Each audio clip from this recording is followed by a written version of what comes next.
আউযু বিল্লাহি মিনাশ শাইতানির রাজিম বিসমিল্লাহির রহমানির রহিম।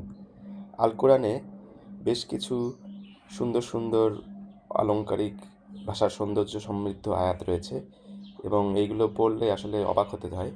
সেই বিষয়ে একটি বই অ্যামেজড বাই দ্য কোরআন, বইটি লিখেছেন ওস্তাদ নোমান আলী খান। মূলত এটা তার বিভিন্ন লেকচার সম্বলিত একটি সংকলন এবং বইটি প্রকাশ করেছে মুসলিম ভিলেজ। বইয়ের পিছনে বই সম্পর্কে লেখা আছে, আমি একটু পড়ি তাহলে ভালোভাবে বোঝা যাবে।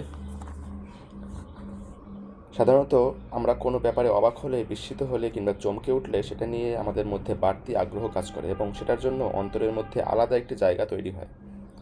আর এই অবাক হবার কারণগুলোর দিকে সামগ্রিকভাবে দৃষ্টিপাত করলে আমরা দেখতে পাবো নিখুঁত কোনো কিছুর গঠন পদ্ধতি, প্রকাশভঙ্গির অনন্যতা অথবা আমাদের কল্পনার চেয়েও বেশি কিছুর মুখোমুখি হলে আমরা চমকে যাই। আর কোরআনের বর্ণনাভঙ্গির ধরন যদি খুলে খুলে দেখা যায় তাহলে টের পাওয়া যাবে আমাদের অবাক হওয়ার মতো অনেক উপকরণই এর মধ্যে লুকিয়ে আছে।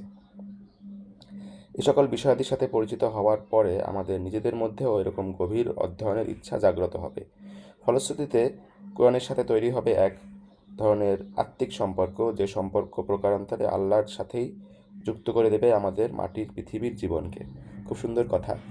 এখানে বেশ কিছু আয়াতের মধ্যে মিল, ভাষাগত সৌন্দর্য এবং ছোট ছোট পরিবর্তনের মাধ্যমে কীভাবে যে একটি বিশেষ বৈশিষ্ট্য বা অর্থ আনা যায় সেটা এখানে বর্ণনা করা হয়েছে খুব সুন্দরভাবে।